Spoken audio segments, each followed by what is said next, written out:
Casero Podcast se hace audio.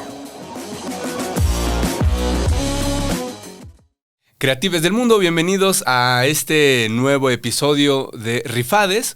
Hoy vamos a platicar con una amiga entrañable, mi asesora, o sea, fue como maestra, y una persona que me ha inspirado en muchas cosas. Ella es Luciana Kaplan. Ella nació en Argentina, pero se vino a vivir acá a México, vive aquí en México desde hace ya algunas décadas. Ahorita vamos a platicar sobre ello. Y ha dirigido diferentes documentales, los cuales han ganado tanto apoyos como premios cinematográficos en México y en distintas partes del mundo. Vamos a hablar sobre su trayectoria, cómo ha filmado esto, cómo ha llegado a los personajes que tanto han causado allí conmoción, polémica, discusión en el mundo de la política, de la sociedad y del cine, por supuesto. Y también vamos a platicar sobre su proceso creativo.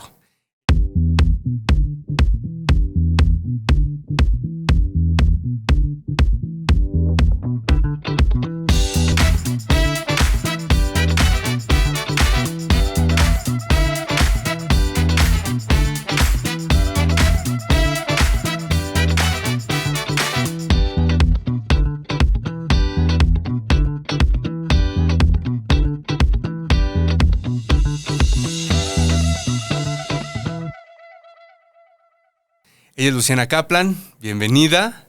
Muchas gracias.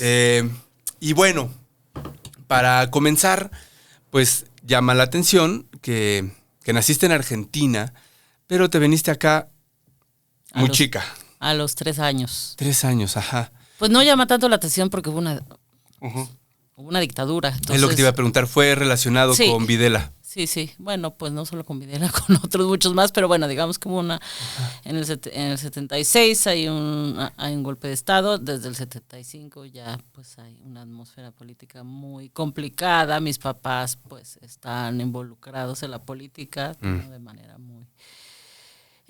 pues muy constante. Mi papá era politólogo, era economista, estaba muy perseguido. Mi mamá también era como líder del movimiento estudiantil desde muy joven. Entonces, bueno, vengo de una familia muy politizada, la verdad. Muy cinéfila y muy politizada, las dos cosas.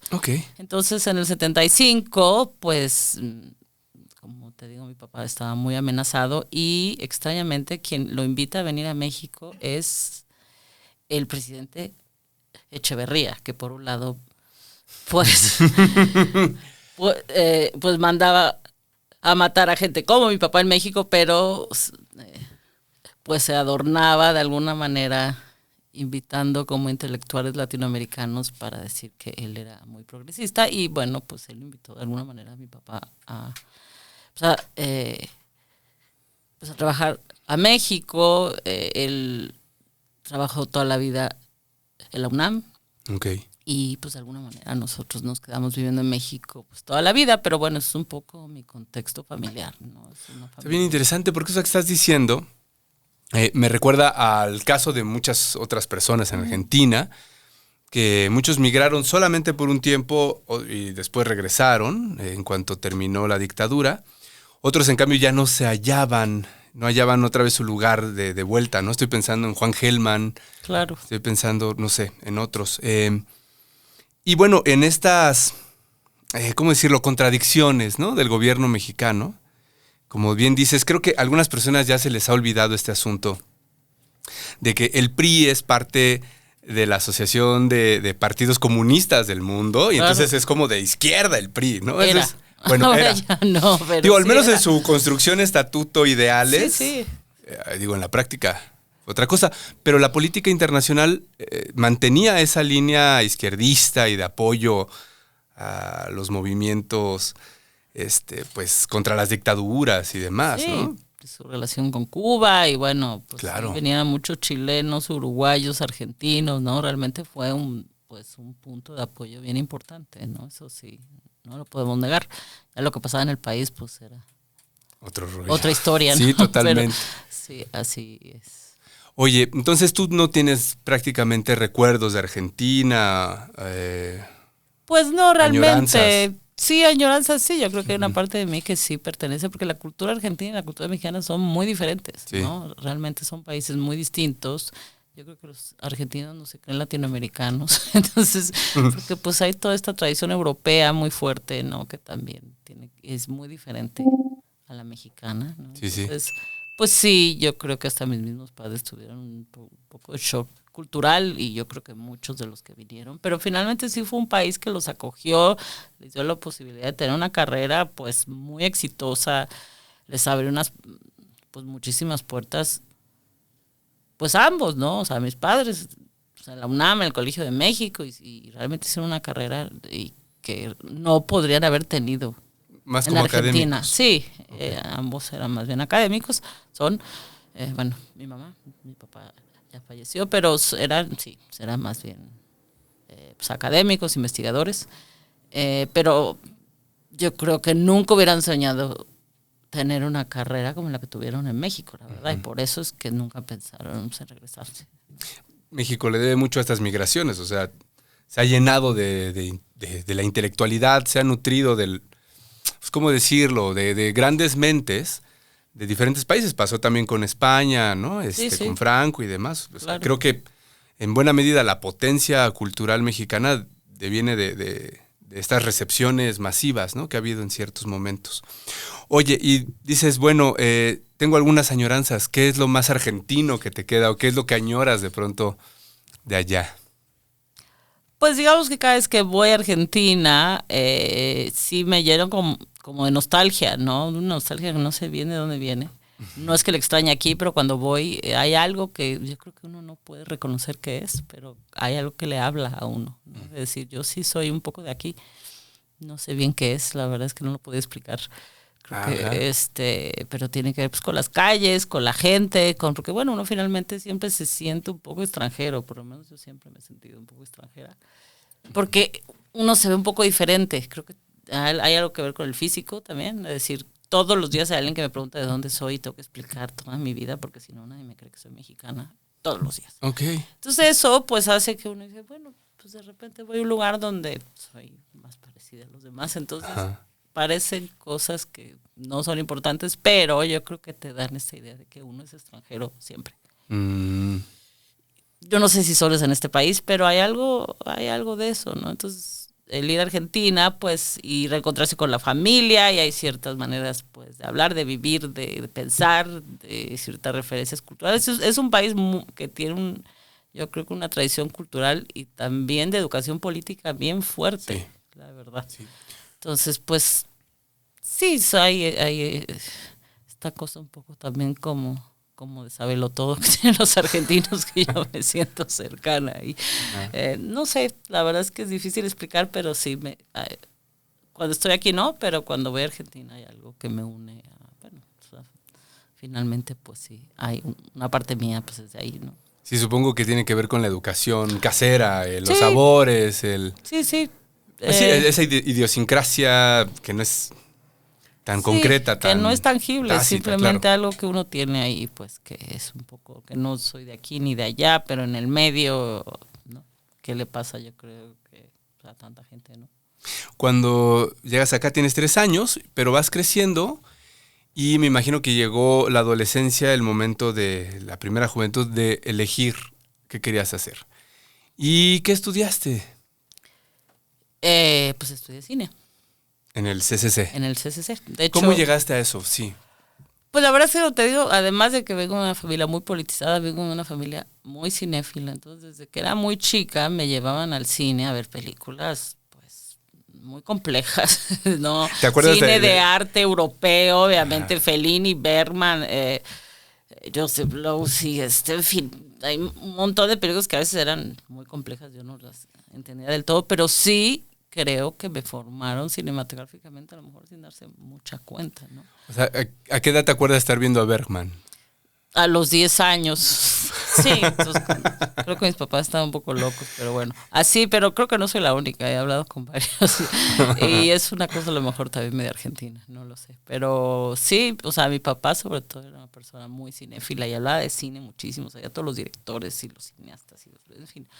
sí había un ambiente como muy cinéfilo. Entonces yo me acuerdo que cuando tenía 15 años, todavía inclusive la secundaria o no, estaba empezando la prepa, y una amiga, o sea, me acuerdo perfectamente, me dijo, oye, tú sabes un montón de cine, sabes todos los directores, los actrices, las películas, o sea, deberías estudiar cine.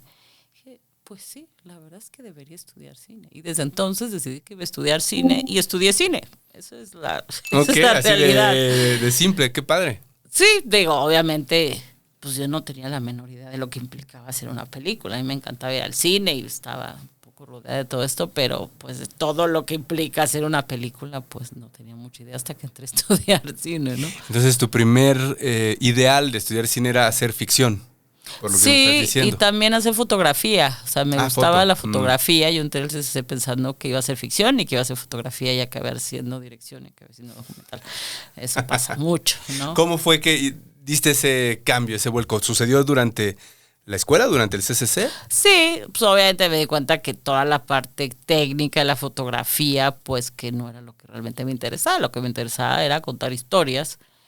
Y cuando empecé, hice un par de ficciones, pero cuando tuve la oportunidad de hacer un proyecto documental y realmente pues como meterse en otros mundos, en otras vidas, investigar, hacer todo este trabajo pues que sigo haciendo, es que dije, es que yo pertenezco aquí, yo no quiero estar en un foro o en un set todo el día con actores y como en un mundo aparte, ¿no? Sino que a mí me interesa estar en la vida, en diaria, ¿no? Como meterme en las historias de las personas.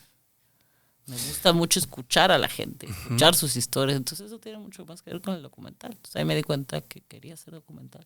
Bueno, pues ahora que lo estás diciendo así, tal vez algo tuvo que ver la formación familiar, Sí, o sea, también. este asunto político de preocupación por el asunto social. Muchísimo, yo creo que tiene que ver mucho con eso, ¿no? Porque finalmente pues mis padres son investigadores que también van y mi mamá se metía en las colonias populares porque pues, es urbanista y hacía pues todo un trabajo de investigación sobre la situación en las colonias populares. Pues obviamente no es tan diferente. Digo, uno tiene una cuestión obviamente cinematográfica y artística, pero bueno, no es tan diferente, ¿no? Creo que aunque uno se quiera alejar de repente las cosas, acaba como que hay algo que le suena familiar, ¿no?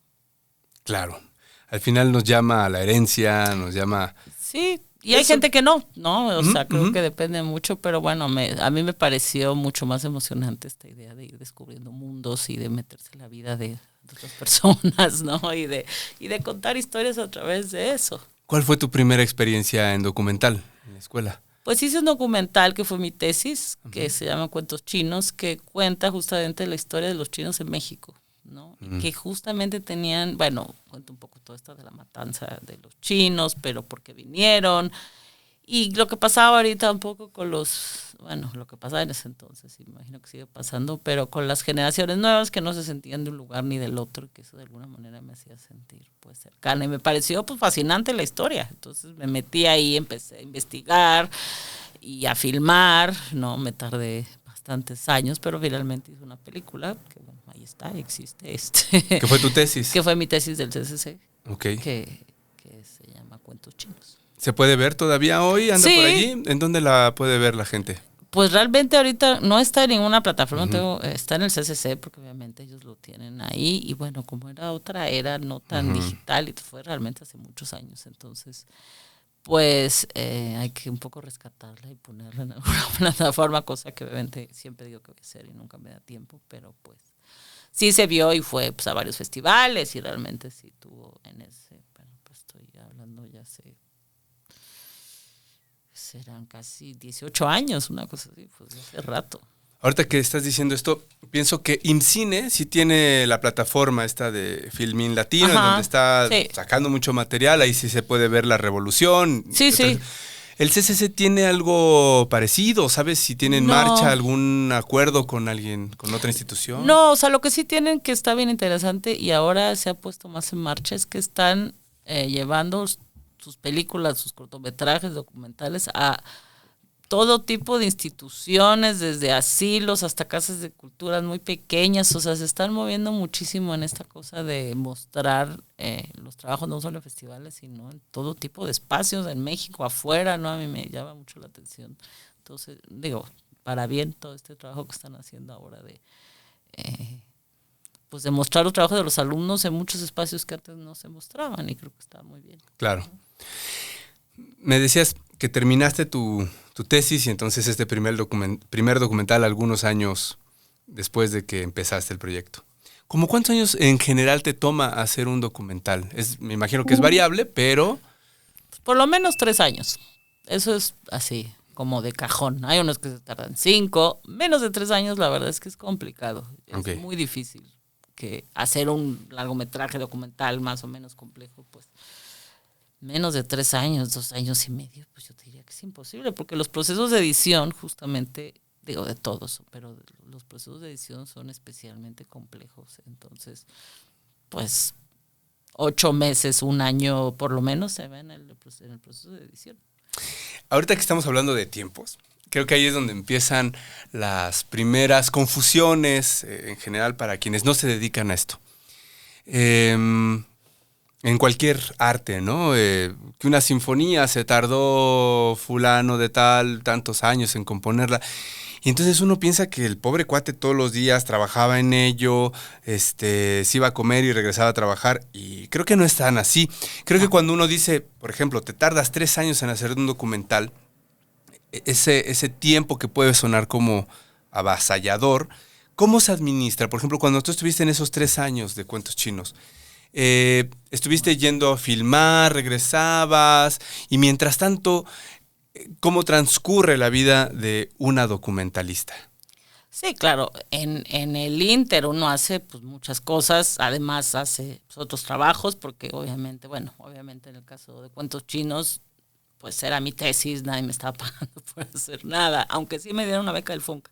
Ah, ok. Y gracias a eso pude hacer el proyecto más grande y viajar a varios lugares, eso fue pues, importante, pero pues, además trabajaba, yo trabajé muchos años como script supervisor, como continuista en largometrajes, en comerciales, era una forma como de mantenerme también mientras hacía mis proyectos. Entonces, bueno, trabajaba.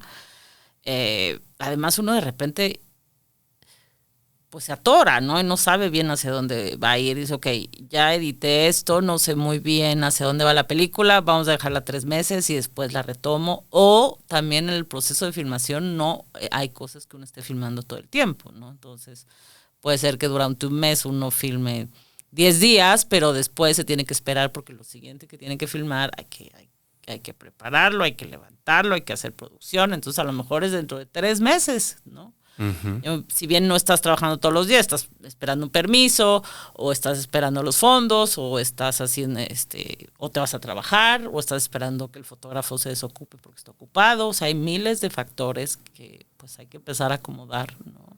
Entre más presupuesto y entre de repente más responsabilidades tiene, pues obviamente uno tiene menos libertad, ¿no? O sea, ¿por qué? Pues porque uno tiene unas fechas que cumplir, entonces no es de voy a filmar todo lo que quiera, no, el presupuesto dice que tienes que filmar 20 días y no puedes filmar más. Entonces digamos que, o sea, por un lado puede ser que puedas tener libertad creativa, pero no te puedes colgar tanto como yo me colgué haciendo mi tesis, que todos se cuelgan años, ¿no? Es porque pero tiene que ver con eso, pues uno tiene que trabajar porque se quiere mantener y porque pues quiere o sea, también aprender otras cosas. Son procesos siempre paralelos, y creo que pasa mucho el documental porque son procesos muy largos, ¿no? Realmente una ficción, bueno, a lo mejor no se tarda mucho en prepararla, pero vas y filmas, hay días de llamado, no es que pues, el personaje se fue a no sé dónde, hay que esperarlo un mes, o sea, son procesos bien distintos, ¿no? Entonces creo que el documental tiene esta cuestión de esperar y ver qué pasa, y que eso también hace que las historias funcionen, porque si uno no se espera el tiempo suficiente, puede ser que no llegue el final que uno estaba realmente pues, esperando, ¿no? Entonces, si no hubiera esperado esto, pues la historia sería otra. Si no hubiera esperado a que Frusino acabara en el Congreso de Oaxaca, pues sería otra película. Entonces, por suerte tuve el tiempo, por otras razones. Y pues la película, obviamente, es una cosa muy diferente a la que es. Entonces, digamos, yo creo que hay muchos factores, ¿no? No se puede decir que hay solo uno, pero definitivamente uno hace muchas cosas en el Inter, ya bueno, ya no, obviamente si tienes hijos, pues obviamente todo es más complicado, ¿no? Sí, justamente desde que yo tengo una hija, mis tiempos de filmación yo los organizo a través de, yo no me puedo ir a filmar todo el tiempo que quiera, pues no puedo hacer eso. Entonces organizo también las filmaciones con una vida que tenga que ver con ser madre, ¿no? Ahorita estás tocando dos puntos que me parecen bien interesantes de platicar. Uno de ellos es cómo se estructura un documental previo a la filmación. Porque me decías, es que a veces hay un final que tienes allí, no sé si tan concreto o más abstracto, pero pues ojalá llegue. Y por otro lado, la parte de madre, de ser madre y cineasta. Entonces, me gustaría tocar esos dos temas en un momento.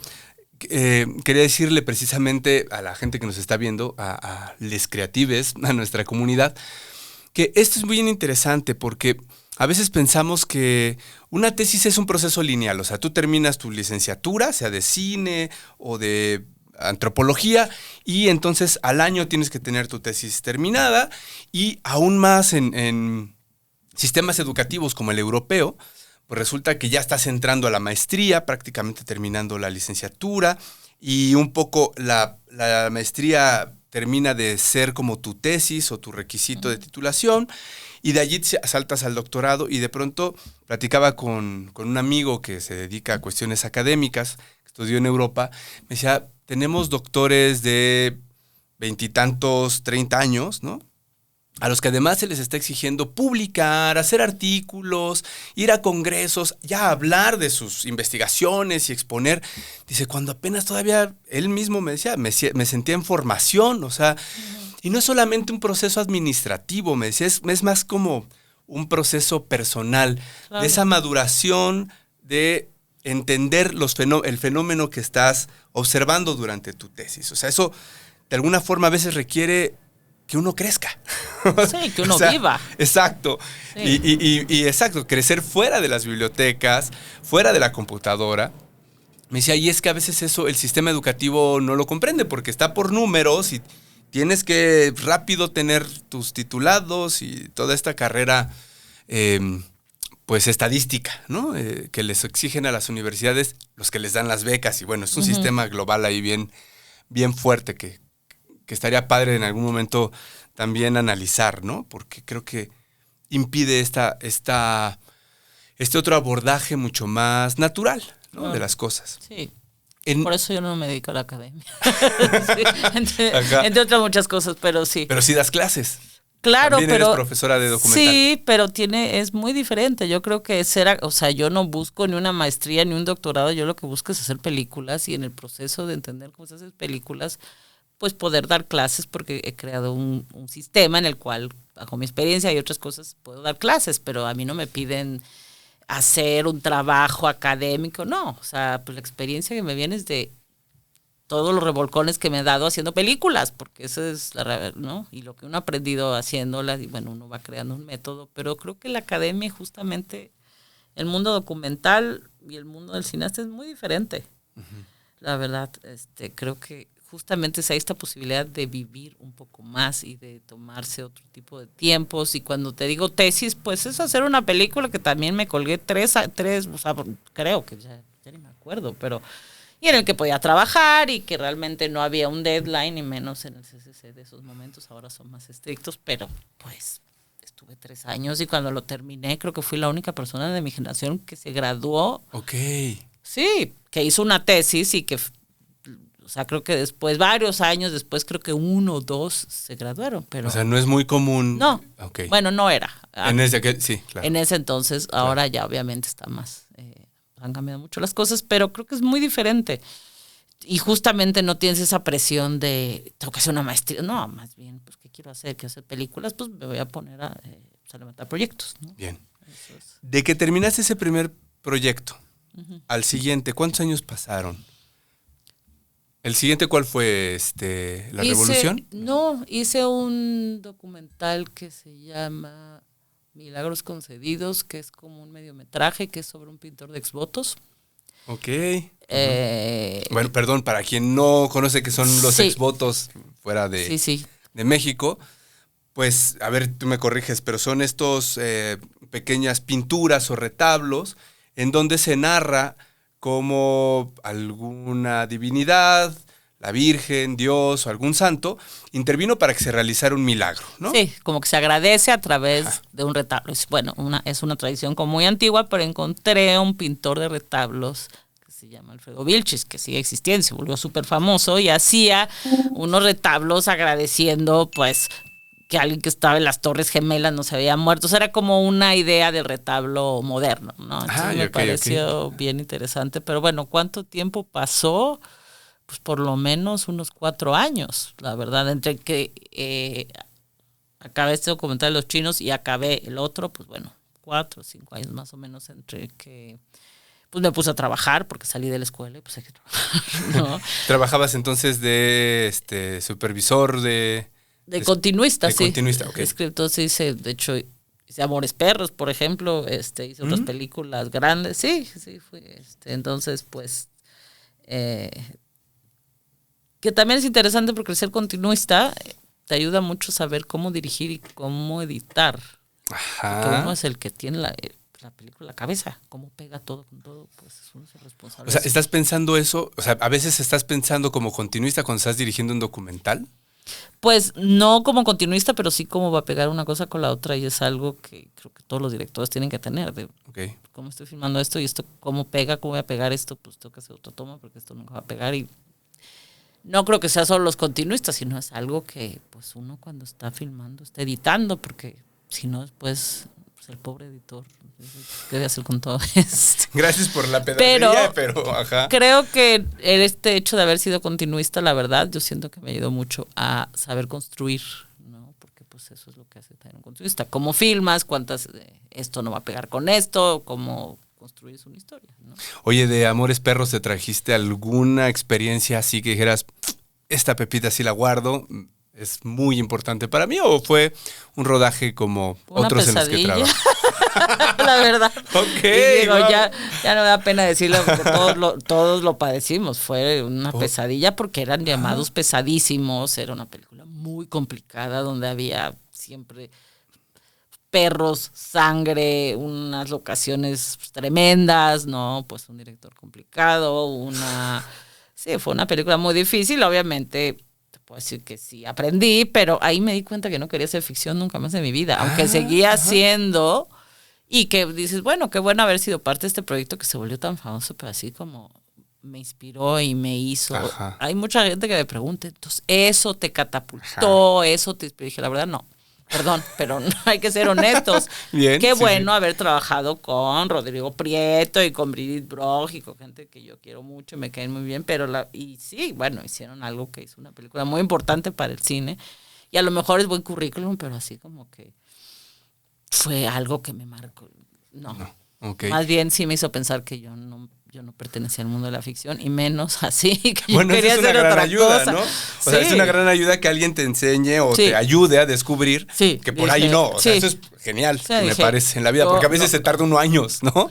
Sí, decir, no. Si hubiera sabido hacer 20. No. Yo quiero hacer mis propios proyectos y quiero hacer documental y no quiero estar en estos sets que son pues muy brutales, la verdad.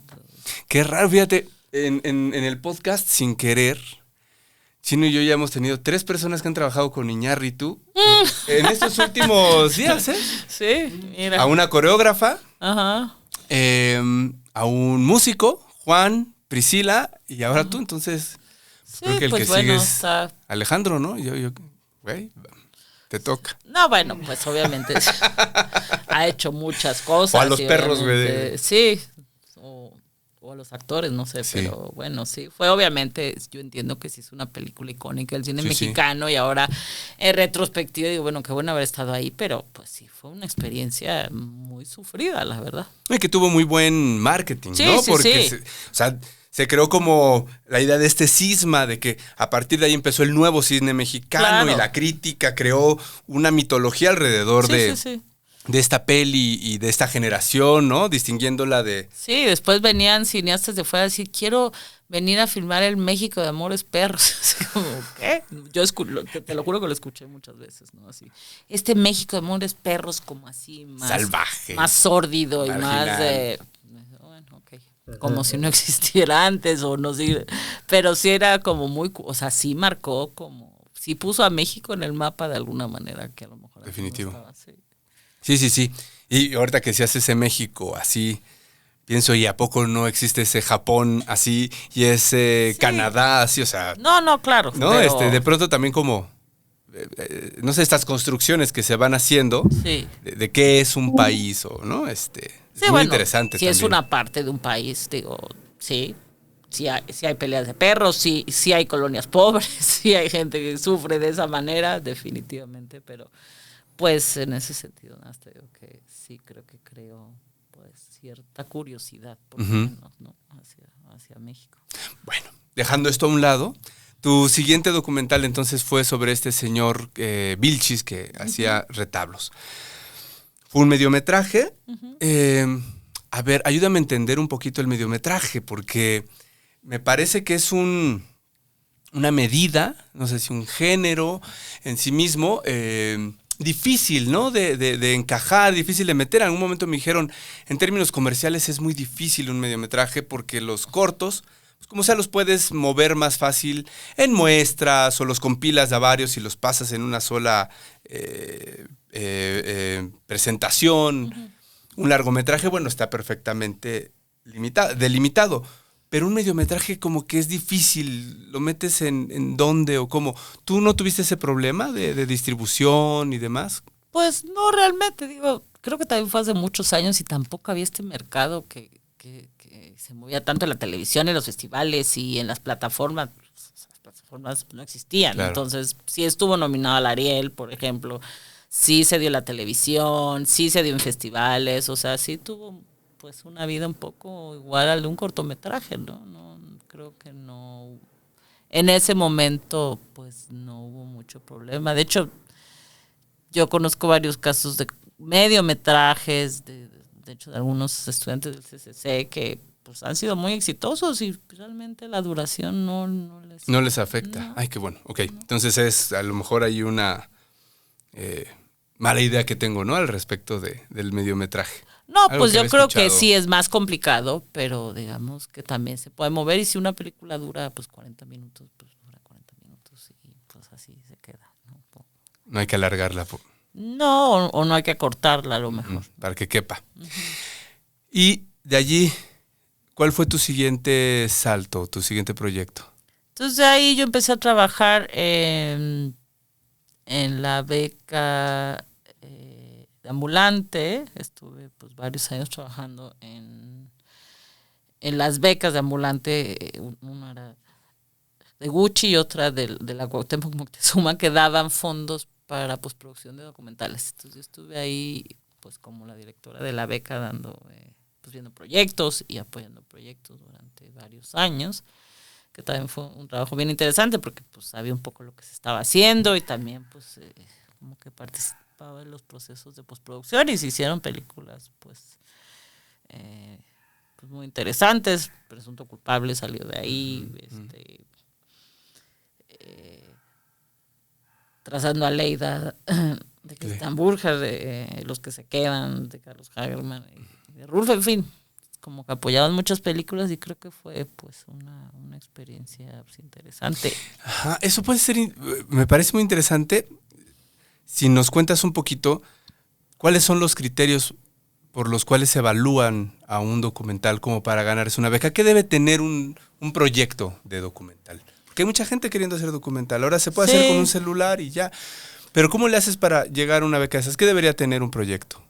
Pues mira, un poco lo que nosotros siempre buscábamos, ¿no? Y yo siempre insistía mucho que tuviera un tema interesante y potente, ¿no? Que realmente valiera la pena contarse, pero que también tuviera un lenguaje pues interesante, ¿no? Que no fuera un reportaje, sino que también tuviera una forma de contarse novedosa. Entonces, no solo es el tema, sino también es pues la propuesta visual. Entonces, un documental que tiene ambas cosas, pues tiene mucho más posibilidades, ¿no? Pues de ser apoyado, ¿no? Sí es muy interesante, pero realmente es como una manera no muy propositiva de contarse, porque, o sea, la realidad es que hay tantos documentales, ¿no? A lo mejor si no está muy metido no se da cuenta, pero pues está lleno de proyectos documentales, y no solo en México, o sea, en todo el mundo, ¿no? Uno ve los festivales y todo lo que hay está lleno, y cada vez hay más y más y más. Entonces, bueno, realmente los documentales que llaman la atención y que realmente la gente acaba viendo, que también te acaban transformando, ¿no? Que te acaban como aportando algo, pues son ese tipo de proyectos, ¿no? Yo siento que los que se acercan más al público, los que tienen algo que decir, pero que también tienen una manera pues más novedosa de contarse, porque hay tantos documentales iguales a veces. Es muy feo decir eso, pero es la verdad, ¿no? Que tienen un tema parecido y se cuentan de la misma manera y tienen entrevistas y material de stock. Entonces, pues yo creo que el cine es muy viejo, se tiene que estar renovando. Entonces, pues a mí siempre me parece interesante de qué manera encuentras para narrar una historia, ¿no?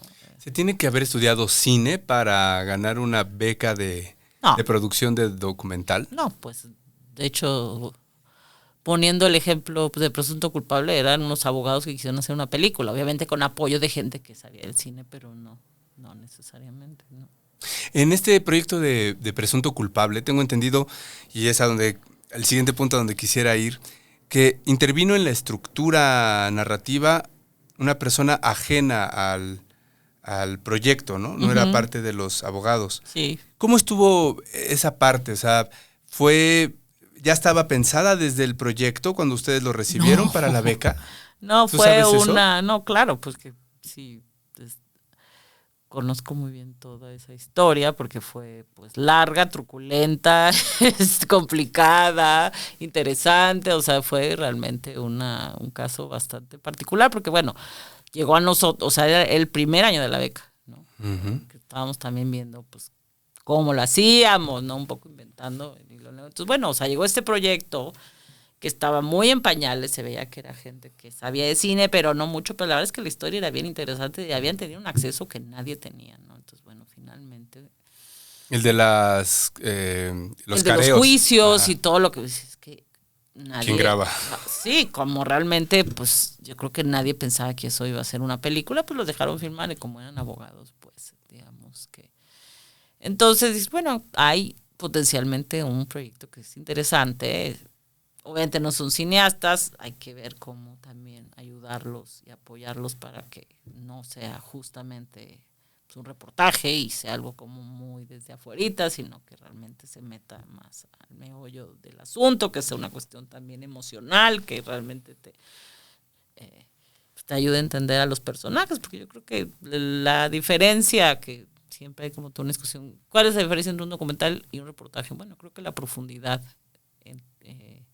no solo de la información, sino de las emociones de los personajes y el punto de vista del director. O sea, eso es lo que lo hace diferente. O sea, en el documental sí hay muy clara una subjetividad. Claro. Ok. Y creo que eso es lo que lo hace interesante. O sea, no estamos buscando la verdad absoluta, estamos buscando un punto de vista y cada quien tiene un punto de vista diferente. Obviamente eso no quiere decir que te vas a brincar hechos importantes, pero dentro de hechos importantes, pues creo que la mirada y la visión del director es lo que lo hace siempre pues interesante, ¿no? Que te hace preguntas, decir, pues, nunca te has planteado que esto que podía hacer de esta manera, a lo mejor puede ser de esta otra, ¿no? Te voltea un poco. Claro. Y eso es lo que yo creo que lo hace pues interesante, ¿no? Entonces, pues digamos que apostamos por ese proyecto, pero bueno, sí, era gente que no eran cineastas, eran complicados, entonces yo un poco metiéndome más de lo que me debería haber metido, pero pues había que terminar el proyecto porque era el primer año de la beca y si no salían películas terminadas, pues igual y sí, la verdad era un apoyo muy importante para el cine. Ahora ya no existen, desgraciadamente, porque sí creo que era un apoyo importante. Entonces, pues les pusimos un editor tenía más experiencia y que estuvo editando con ellos mucho tiempo para llegar realmente a una película, ¿no? Que tuviera sentido. Pero después, obviamente, como era un caso muy interesante y tenía mucho potencial, empezaron a entrar pues, otros productores y se dieron cuenta que necesitaba un poco más de lenguaje y pues sí, como más capacidad narrativa, ¿no? Entonces, pues entró este director de El cirujano inglés, que pues es un gran director y de alguna manera los ayudó a acabar un poco cómo de estructurar la película. Ahora ahí empieza a haber pues yo siento que empieza a haber una serie de problemas de entendimiento de lo que es este país, de quiénes son los personajes, porque bueno, uno tiene una responsabilidad moral muy tremenda con los personajes. ¿Sí? Uh-huh.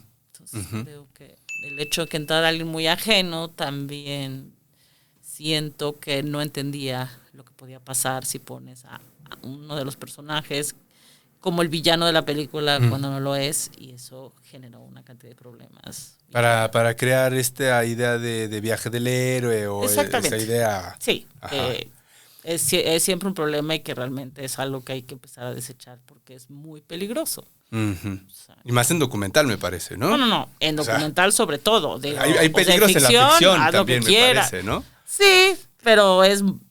Entonces, claro, pues de repente pones a alguien como el villano cuando no lo es, porque quitas información, pues a este pobre chavo resulta que le haces la vida imposible y pues te acaba demandando. Ok. Y cosas así que suceden. Entonces, pues la ética documental, pues también, por más que haya un punto de vista del director, pero bueno, tú tienes que pensar qué va a pasar con esta gente cuando sean exhibidas en una película. Sí, claro, ahí está la diferencia entre documental y una de las diferencias con la ficción. Claro. Que en la ficción pones un personaje que sea lo peor del mundo y no pasa nada. Exactamente, pero lo pones como lo peor del mundo y pues bueno, eso tiene unas consecuencias que tú vas a tener que lidiar con ellas el resto de tu vida y esa es la realidad. Además de que le puedes hacer un gran daño, entonces pues... Y pues bueno, es el problema yo creo también de que de repente un proyecto pase con tantas manos, tantos productores, se vuelva a editar otra vez, a postproducir, como a mandar a festivales, después regresar, después volver a editar, después que vaya... Digo, el documental fue un exitazo y realmente creo que generó cosas muy importantes. Uh-huh. Sí, cuestionamientos sobre el sistema judicial y bueno. Y toda esta cosa de los juicios orales que se empezaron a generar fue mucho por el trabajo que hicieron ellos. Entonces sí, creo que tiene cosas muy positivas y otras que pues hay que repensarse y decir, bueno, ¿qué está pasando aquí? No, o sea, no podemos hacer sin así. Bueno, en ese momento yo ya ni siquiera estaba en la beca y había pasado muchas cosas porque fueron años. Realmente pues, le dimos dinero y esa era mi labor. A lo mejor me metí un poco más, pero ya lo que pasó después, pues ya se va de las manos de uno, ¿no? Ahora que decías esto, y para irnos metiendo al asunto de las estructuras de los documentales, para quien está ajeno al tema, la estructura del viaje del héroe, pues es una estructura que plantea más bien un lingüista estudioso de la literatura, Joseph Campbell, y que observa o reconoce una estructura de más o menos 12 pasos que vive un héroe, ¿no? En cualquier historia, y eso pasa en historias clásicas y demás. Y después la utiliza George Lucas y lo dice abiertamente para crear Star Wars y se vuelve un boom. Y ahora todo el mundo, después de ese momento, estamos hablando de los años 70, 80, todo el mundo quiere utilizar el viaje del héroe para sus ficciones porque son una fórmula para el éxito. Y me parece que esta estructura ha permeado también al cine documental. Y yo decía que es peligroso también en el cine de ficción, porque me parece que hasta cierto punto se ha convertido en una exigencia narrativa para historias que no necesariamente están dentro de esos esquemas, y entonces siento que nos homogeneiza, ¿no? En términos culturales, porque entonces vamos a tener que contar la historia de los 5 soles o la historia de cualquier generación de un pueblo dentro de ese esquema, y para hacerlo hay que quitar un montón de cosas y demás, porque es lo que la gente quiere, ¿no? Sí, me parece verdad, que en documental es muy peligroso, aún más, ¿no? Y las cosas siempre son pues, mucho más complejas que el viaje del héroe, ¿no? Y variadas, por supuesto, claro. Entonces, pues, sí, creo que ahora ya no se enseña tanto así, ¿no? Más bien tiene que ver con que, bueno, sí tiene que haber una estructura que pase la historia, hacia dónde va, más que nada, qué quiero contar, qué quiero decir, ¿no? Que yo digo, un poco que me he dedicado tanto a dar clases más que ni menciono el viaje del héroe, pero sí, ¿qué quieres decir ¿cómo vamos a hacer? Y para decir eso, pues hay que construir, ¿no? Hay que construir una historia según lo que quieras ir diciendo y bueno, ¿qué le va a pasar a esta persona? Sí, ¿qué le va a pasar a esta persona? Pero no tiene que ser ni un héroe, o sea, no necesariamente.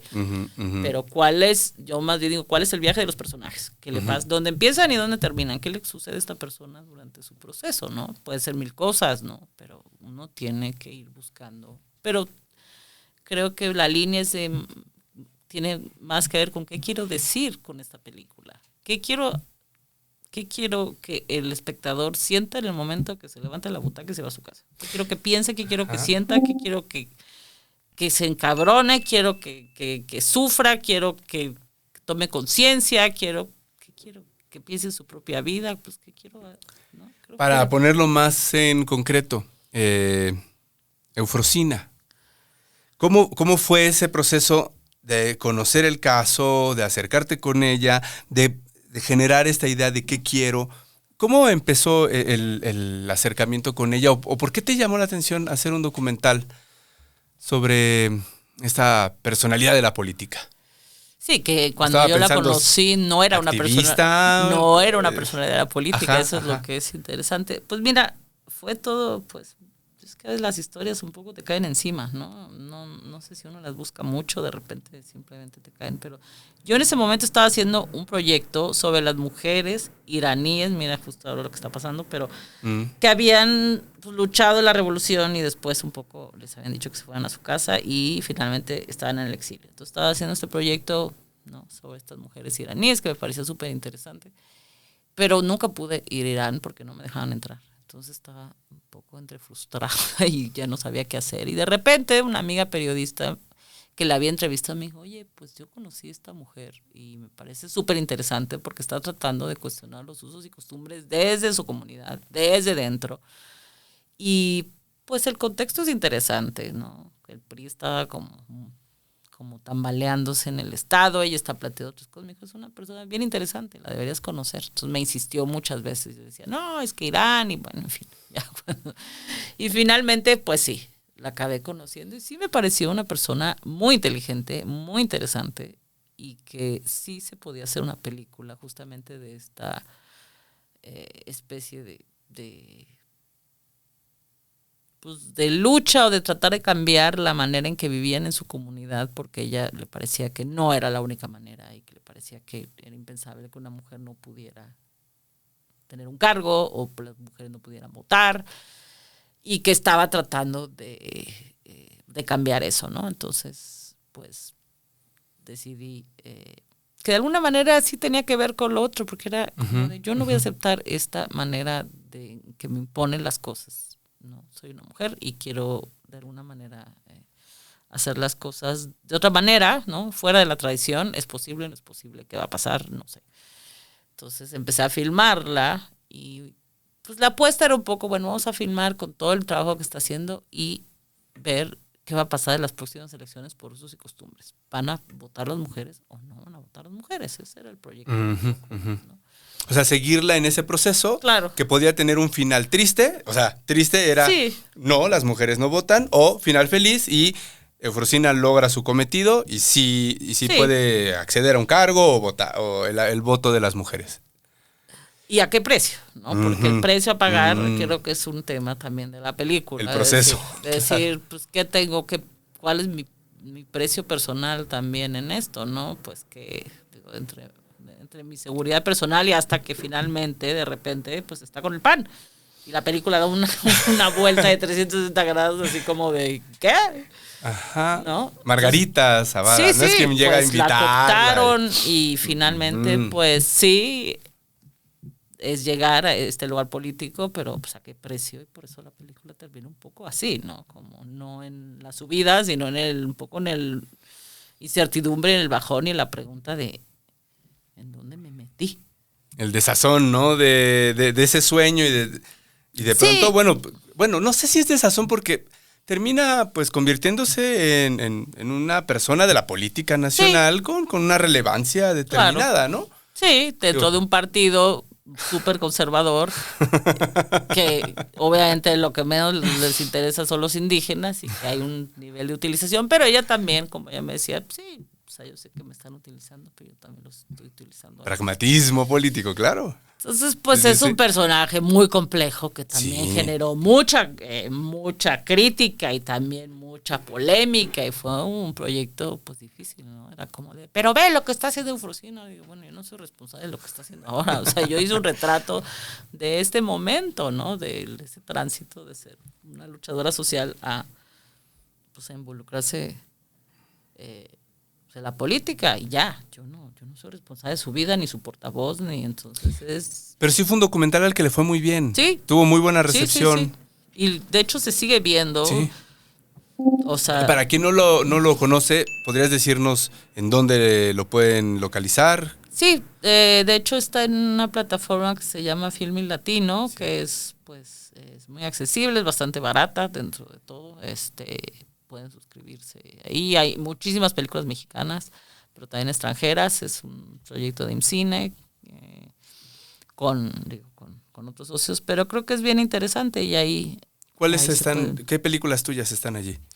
Está La Revolución de los Alcatraces y Rush Hour, que es otra película que hice después de La Revolución de los Alcatraces. Las dos están en Filmin Latino. Vamos a hablar, si te late. Sí, entonces... Que es otro rollo, ¿no? Es otro rollo, es otra... A ver, ¿y esa historia cómo te llegó? Bueno, para hacer una síntesis, si te parece, diría que es un documental que habla de las complicaciones que trae vivir en una metrópoli y los traslados de horas que generan una cierta dinámica social relacionados a, no sé si decirle explotación, pero un encarecimiento del empleo y muchas otras complicaciones familiares y sociales, ¿no? Y esto visto desde 3 ciudades. ¿Cómo te llegó esto? ¿Estabas en el metro? No. O sea, ¿cómo fue el rollo? De hecho, empezó, o es más, me acuerdo del momento en que dije, voy a hacer quiero hacer una película sobre esto. Justamente estaba en la azotea, en una azotea en el centro, filmando unas tomas finales para La Revolución de los Alcatraces, y veía abajo y decía, qué horror vivir aquí. Entonces, es que es como la odisea de Ulises. O sea, realmente solamente para moverte de A a B y llegar a trabajar es la odisea de Ulises. Dije, esa es una gran película, hay que hacer algo. Entonces, la primera idea que se me ocurrió es hacer una ficción, como la odisea de lo que implica salir de tu casa y llegar a... Es realmente una cosa que es muy cotidiana, pero es monstruosa, porque es así. Entonces, bueno, empecé a pensar en hacer un corto de ficción y de repente dije, no, pues es ridículo, yo no hago ficción, digo, no me interesa y pues tampoco quiero hacer un corto, quiero hacer un documental. Entonces, fue como todo un proceso, ¿no? De empezar a construir la idea, ¿no? Sí, pero era algo que no se me iba de la cabeza todo el tiempo, ¿no? Porque, pues, o sea, más que nada creo que es como que la vida se nos va en cosas totalmente pues, nimias a veces, ¿no? Tan nimias como ir de A a B, ir a trabajar, que es muy importante, pero o sea, el traslado en sí, dices, ¿cómo puede ser que pasemos más tiempo en el transporte que en el trabajo o que en nuestras casas? Eso es una manera muy ridícula de vivir. Y creo que esa es la premisa de la película, ¿no? ¿Cómo puede ser posible? Entonces, como no... Híjole. Como, sí, ahorita también pensé, ¿y qué es lo que lo hace posible? O sea, sí. pues claro, esta centralización del empleo, claro, este crecimiento tan grande de las ciudades, el encarecimiento de vivir cerca de estos polos de producción o de comercio. Pues, o sea, en realidad lo piensas, es una cosa que como sociedad hemos construido a lo largo de muchos años y se ha y de quienes se benefician muy pocos, ¿no? Y se ha normalizado un punto que ya es para miles o millones de personas en el mundo, es muy normal hacer 3 horas al trabajo, como hacen muchísimas personas, y 3 horas de regreso. Es decir, esto, perdóneme, pero no es normal. Empecemos a hablar de esto. Okay. Entonces, pues, como que entre más lo pensaba, más me parecía que era muy importante. Porque sí empecé a hablar con muchas personas y todos me decían, sí, hago 3 horas, pero además me asaltan y además después llego a mi casa y no veo a mi familia, nunca como con ellos, nunca los veo, las familias no se ven, o sea, todo, empieza a generar toda una cuestión de situaciones que yo creo que drenan la felicidad de la gente. Ok. O sea, más allá, dije, no quiero hacer una película sobre el transporte, no quiero hacer una película sobre el tráfico, quiero hacer una película de esto que nos está robando, ¿no? Las la horas parte humana, ¿no? preciadas, como dice uno de los personajes, que no van a regresar, nunca. Que empieza a hacer todos estos cálculos. Paso tantos días en el coche, por lo tanto, tantas semanas, por lo tanto, tantos años. Entonces, he perdido en la vida tantos años de mi vida en el coche, solo yendo a trabajar. Y es brutal, pero Claro. es la verdad. Claro. Entonces, si quieres hablar de capitalismo, pues esa es una manera de poner, esa es la manera en que vivimos. No es decir, ay, pues entonces no hay que hacerlo. Pues no, porque la necesidad, obviamente, en muchos casos, pues te orilla a eso, no es más complejo que eso. Yo no tengo la respuesta, pero sí era también lanzar una pregunta, es decir, ¿y tú qué? ¿Tú vives de esa manera? Claro. ¿No te has planteado qué? ¿No? Entonces, pues es un poco lo que uno puede hacer. ¿Y pudiste hacer la historia, contar esta historia desde 1 o 3, 5 casos en la Ciudad de México, pero no? No. ¿Por qué? ¿Y te fuiste a dónde y cómo le hiciste? A ver, porque platícanos. No quería hacer una película sobre la Ciudad de México. O sea, eso, en un momento dije, esto no es una película sobre la Ciudad de México. Si la filmo en la Ciudad de México va a ser, qué terrible es vivir en la Ciudad de México. Sí, ya lo sabemos.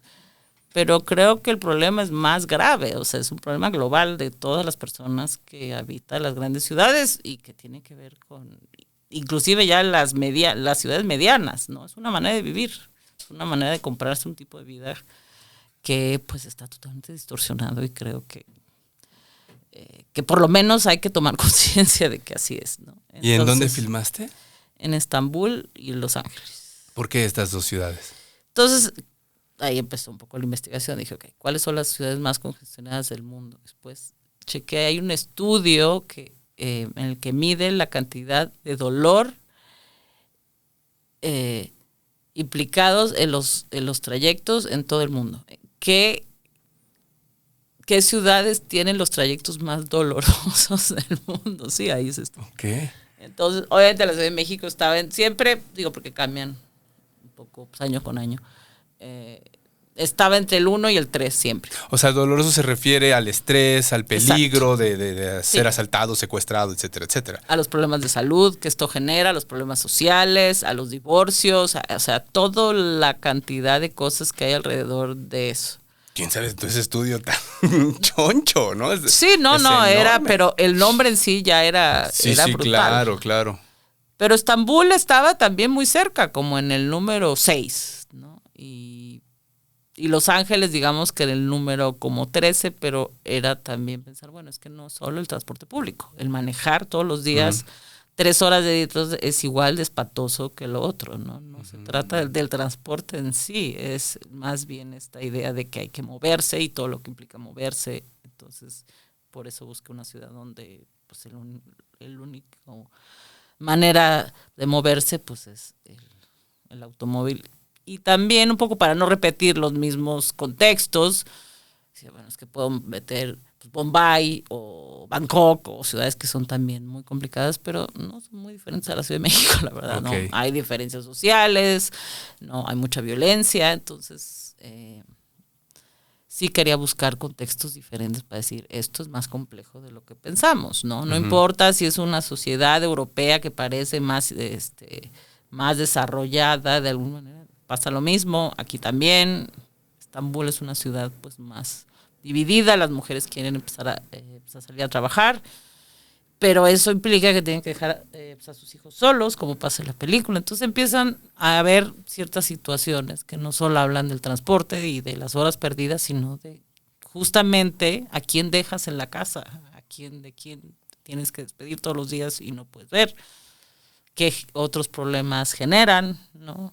Cada una de estas situaciones. En México, obviamente la violencia, en Estambul esta idea pues de esta paradoja entre querer independizarse pero pues, tener que dejar sola a la familia, claro. Y es como y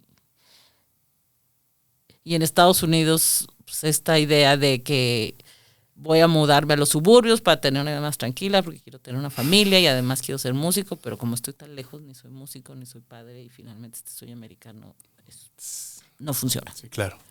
Entonces todo eso es una película. Nada de más. alguna manera. Pues sí. Qué padre. O sea, qué padre tener esta reflexión, esta discusión a partir de un tema en común, ¿no? La movilidad, Claro. que a su vez es un estancamiento. Y ahorita que hablabas de ser madre y de tener que dejar, en este caso, ¿no? A tu personaje, a sus hijos en casa y demás. ¿Cómo es ser madre y cineasta? Me imagino que aquí varias nos están viendo. Yo también he dado clases sobre cuestiones de guión y demás. Y de pronto chicos, chicas me preguntan, quiero dedicarme a esto, pero no sé si la paternidad, la maternidad va con ello. Les digo, bueno, es que creo que no es igual. No. Eh, Definitivamente no creo, es que igual. creo que la mujer tiene mucha más, lo tiene mucho más difícil. ¿Cómo es para ti? ¿Y cómo le haces para sortear esos obstáculos? Pues bueno, creo que de todo hay que explicar por qué es más difícil. O sea, es más difícil porque no hay una equidad en la cual los hombres y las mujeres participen de maneras iguales en todas las tareas. En la casa, del cuidado de los hijos, y porque está bien visto que un padre vaya a trabajar, Proveedor, deja a sus claro. hijos solos, pero una mujer no. ¿No? Entonces ahí hay una cantidad de problemas como estructurales que son Súper. bien complejos. Yo siempre me reía porque cuando iba a un festival o algo así o a donde sea me decían, ¿y dónde dejaste a tu hija? ¿Y a poco eso le preguntaban Eso es lo que al yo les director de X película? Es lo que decía, oye, O sea, y eso no le preguntas, nunca he visto que eso le pregunten a los hombres. claro, tienes toda la razón. Es muy rudo, ¿no? Sí, Es decir, sí, sí. me estás diciendo que soy una mala madre porque mi hija quién sabe dónde está. Entonces ya yo Sí.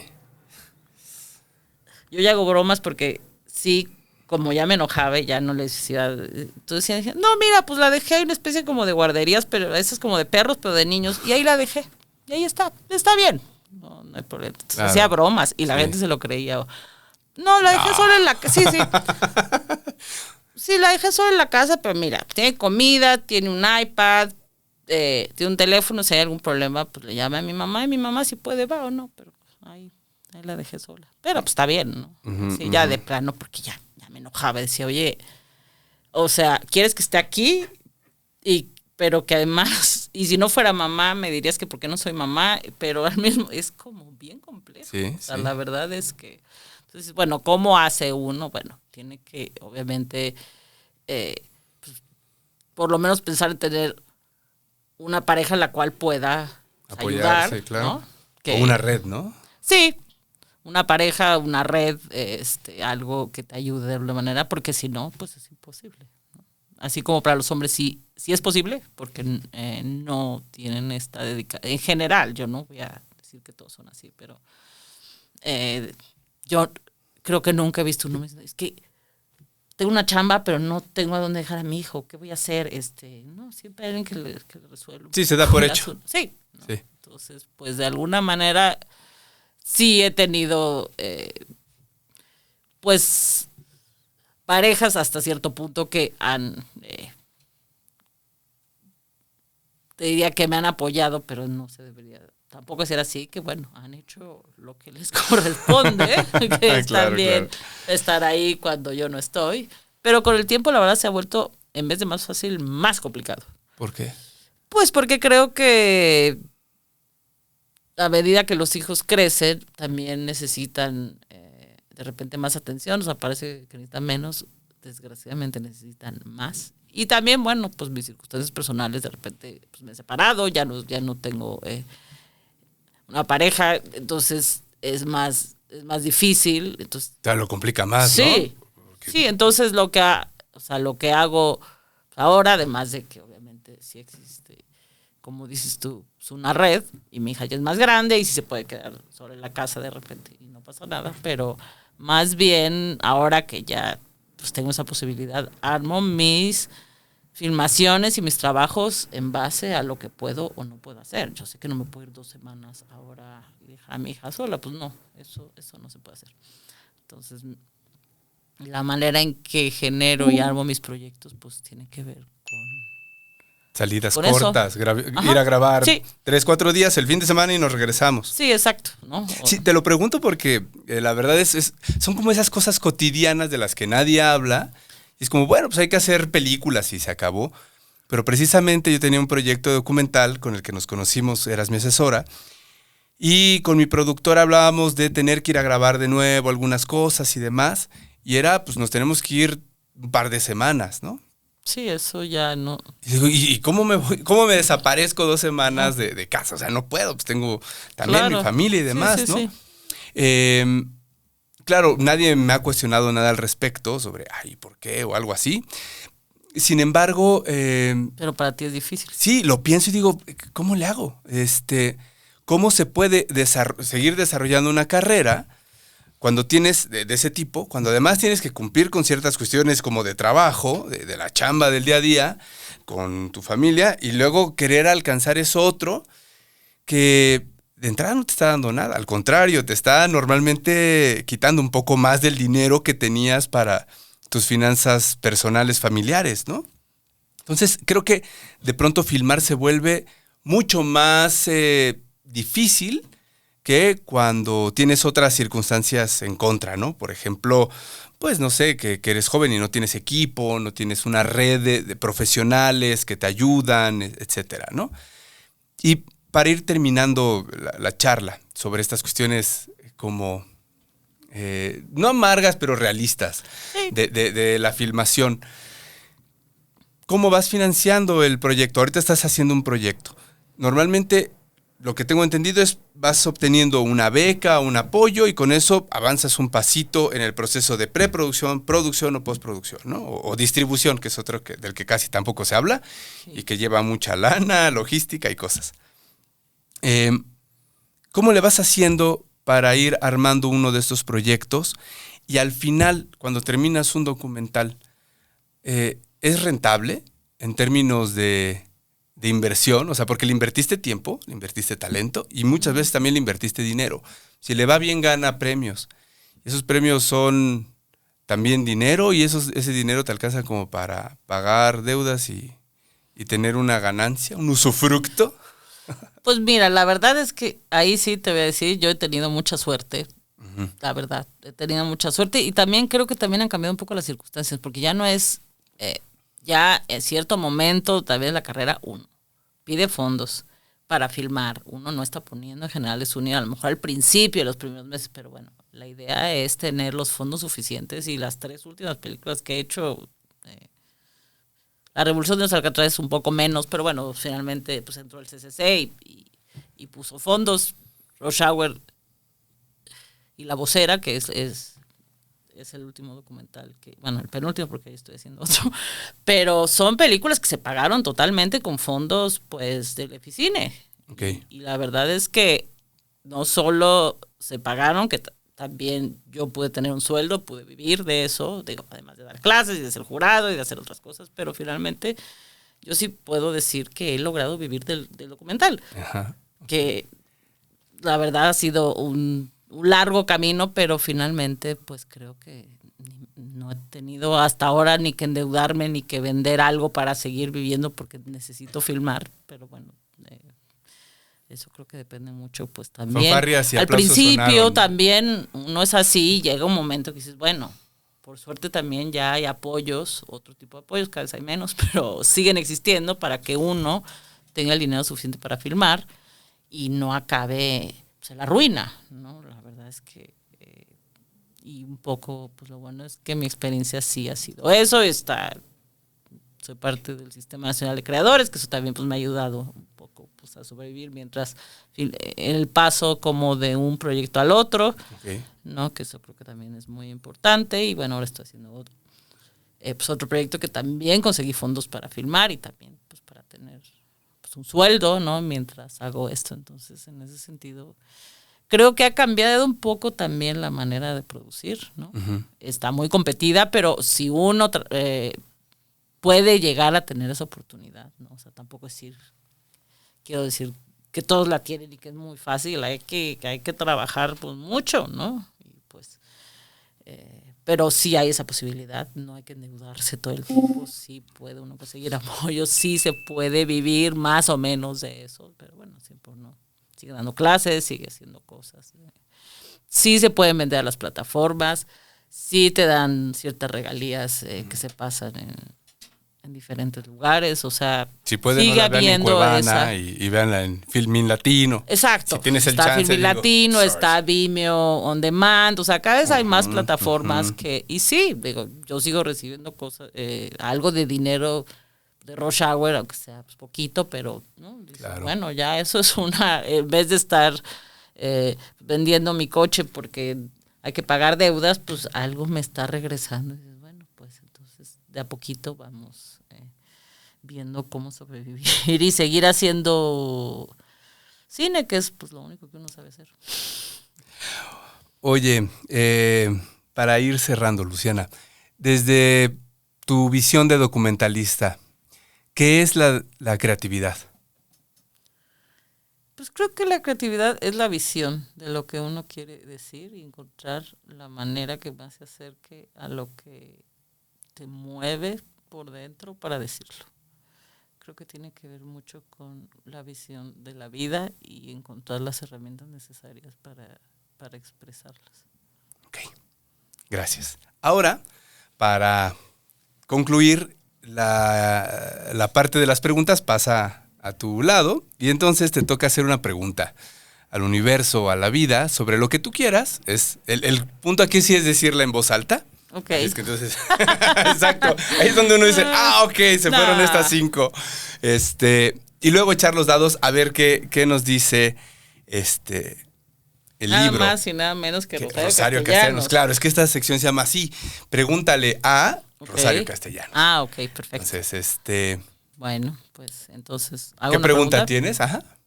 Bueno, vamos a preguntar. Es una película que se llama Tratado de Invisibilidad, que estoy muy emocionada y quiero ver cómo le va a ir a esta película. Vamos a preguntar qué futuro le espera a Tratado de Invisibilidad. Ay, ¿Qué dice Rosario Castellanos? Ay, qué nervios. ¿Quieres echar los dados, porfa? Y a ver qué sale. Espero que sea buena conmigo. Sí, yo también. Es que este libro es medio No, está bien, pero... amargosón. Sí, bueno, pues lo sí. pensaba mientras lo seleccionaba. 4 y luego acá tenemos 7. 3 y 1, 4 y 4 y 3, 7. Entonces, 47 te late. Vamos a ver. Sí. Página 47. Ouch. Acá está. Ay, güey. Se llama Destino. Ok. A ver, ¿qué dice? ¿Qué es mi destino? Alguien me hincó sobre este suelo duro. Alguien dijo, bebamos de su sangre y hagamos un festín sobre sus huesos. Y yo me doblegué como un arbusto cuando lo acosa y lo tritura el viento, sin gemir el lamento de Job, sin desgarrarme, gritando el nombre oculto de Dios, esa blasfemia que todos escondemos en el rincón más lóbrego del pecho. Paso. Te digo que sí, la Chayo es Sí, cabrona. es ruda. Sí. Pues creo que tiene que ver con los personajes de la ¿Neta? película. Pues sí, es una película dura. ¿Cuándo sale? Esa es una muy buena pregunta. Espero Ups, que no perdón. un año. No, bueno, es que estoy filmando, pero es de mujeres. Digo, nada más Ajá. es una reflexión sobre la invisibilidad contada por mujeres que limpian esta ciudad y que nadie ve, pero que sostienen las ciudades. Entonces, pues es esta misma sensación de opresión. Entonces, a lo mejor quiero pensar que no es sobre mí, sino es como mostrar esa, como finalmente, pues sí, es gente que las qué cabrón. Uh-huh. ¿Estás grabándolo aquí en...? Sí, es CDMX? la primera película que hago solo en la Ciudad de México. Pero sí, es todo también un ejercicio como de lenguaje, pero son historias de mujeres que limpian y que nadie ve. Pero nosotros sí las vemos. Y nosotros vamos a ver tu documental en cuanto salga. Esperemos que sí, que en un año ya esté listo. Estamos filmando apenas. Va a estar al tiro nada más. Luciana, gracias. Muchas gracias. Por tu tiempo, por compartir lo que que significa escuchan. hacer esto. Sí. Y los que nos ven también. ¿Algo que quieras decir para cerrar? ¿Algún comentario que tú quieras añadir? ¿Algo que no te pregunté que quisieras decir? Pues creo que sí hay que hacer un llamado es un poco raro decir a los jóvenes, pero a la gente que está tratando de hacer cosas, que yo siempre digo que hay que ponerse a leer, hay que entender el mundo en el que vivimos y hay que tratar de abrir la cabeza, pero al mismo tiempo hay que hacer cosas, hay que atreverse a hacer. ¿Qué? Son ambas cosas. Yo también trabajo mucho con la chaviza. Y me cuesta a veces trabajo explicar por qué es necesario leer cuando quieres hacer cine. Porque me dicen, no, yo quiero hacer cine, por eso veo películas. Y he visto todas las de Marvel. O sea, ¿y para qué leer? ¿Por qué leer? ¿No? Me cuesta trabajo a veces explicar. ¿Tú por qué dirías que es necesario leer en este llamado que estás haciendo? Pues porque si uno quiere hacer una película que le llegue al espectador, que creo que es lo que todos queremos hacer, y que le remueva, no, creo que sí hay que saber en qué mundo vivimos. Y que, o sea, si no, nuestra mirada es muy limitada. Y la única manera de saber en qué mundo realmente vivimos no es solo ver la tele, sino hay que leer, porque hay que ver de dónde venimos, todas las diferentes como experiencias humanas, sí es muy importante. Y también hay que encontrarse uno mismo y saber quién es uno. Y eso creo que también tiene que ver con la lectura. Si uno no lee y no sabe qué ha hecho otra gente, pues ¿de qué va a hablar? ¿No? Gracias. Bueno, creatives de este y otros universos, como vimos, ahorita que estuvimos platicando con Luciana, el ejercicio creativo del documental nos abre a una serie de aprendizajes, me parece, valiosos para cualquier otro oficio o labor. Lo primero que me parece importante es reconocer que todos tenemos una herencia de la cual aprendemos directa o indirectamente. Es decir, puede ser que nuestros padres o nuestra familia se hayan dedicado a algo que nos influye directamente y que nosotros queremos continuar o desarrollar de una manera cercana. Sin embargo, también hay veces que nos influye la herencia de manera indirecta y todo lo contrario. Queremos romper a veces con esas historias y entonces continuar un derrotero diferente. Pero siempre tenemos una historia previa y esa nos marca. Valdría la pena que tengamos cada vez más clara de dónde viene esa historia. La segunda es, me parece, que hay que aprender a ser tenaces, que los proyectos no siempre se desarrollan de forma rápida. Hoy que estamos tan acostumbrados a los rapidines, la comida se hace rápido en un horno de microondas, los programas de estudio cada vez te ofrecen licenciaturas y posgrados, parece que compiten a ver quién lo hace más rápido, etcétera. Pero hay que aprender también que hay ciertos procesos como hacer una película que demandan otro tipo de elementos que solamente se van a poder cocinar en el tiempo. Entonces hay que tener esa paciencia también, me parece, ante esta sociedad tan rápida en la que vivimos. Por otro lado, creo que también es importante reconocer este asunto de que las mujeres que están viendo esto estructuralmente tienen más obstáculos para desarrollar su profesión, en este caso el cine. Así es, pero creo que gracias a la tenacidad, gracias a su inteligencia y gracias a las redes que pueden ir tejiendo entre mujeres y por supuesto con los hombres, es que vamos a ir sorteando estas problemáticas y estos obstáculos estructurales. Y por último, bueno, pues la recomendación de Luciana es muy clara, hay que leer. Y no solamente hay que leer poesía como aquí a veces lo hacemos, hay que leer lo que te encuentres, porque eso te va a permitir, por ejemplo, descubrir que las personas viven una odisea como la de Ulises cada vez que van a la escuela o que van al trabajo. Así es que vale la pena nutrirnos de la memoria humana. Así es que ojalá que todo esto te ayude, te sirva y nos vemos en el próximo capítulo de Rifades para seguir platicando con gente bien creativa. Gracias, Luciana. Gracias, Chino.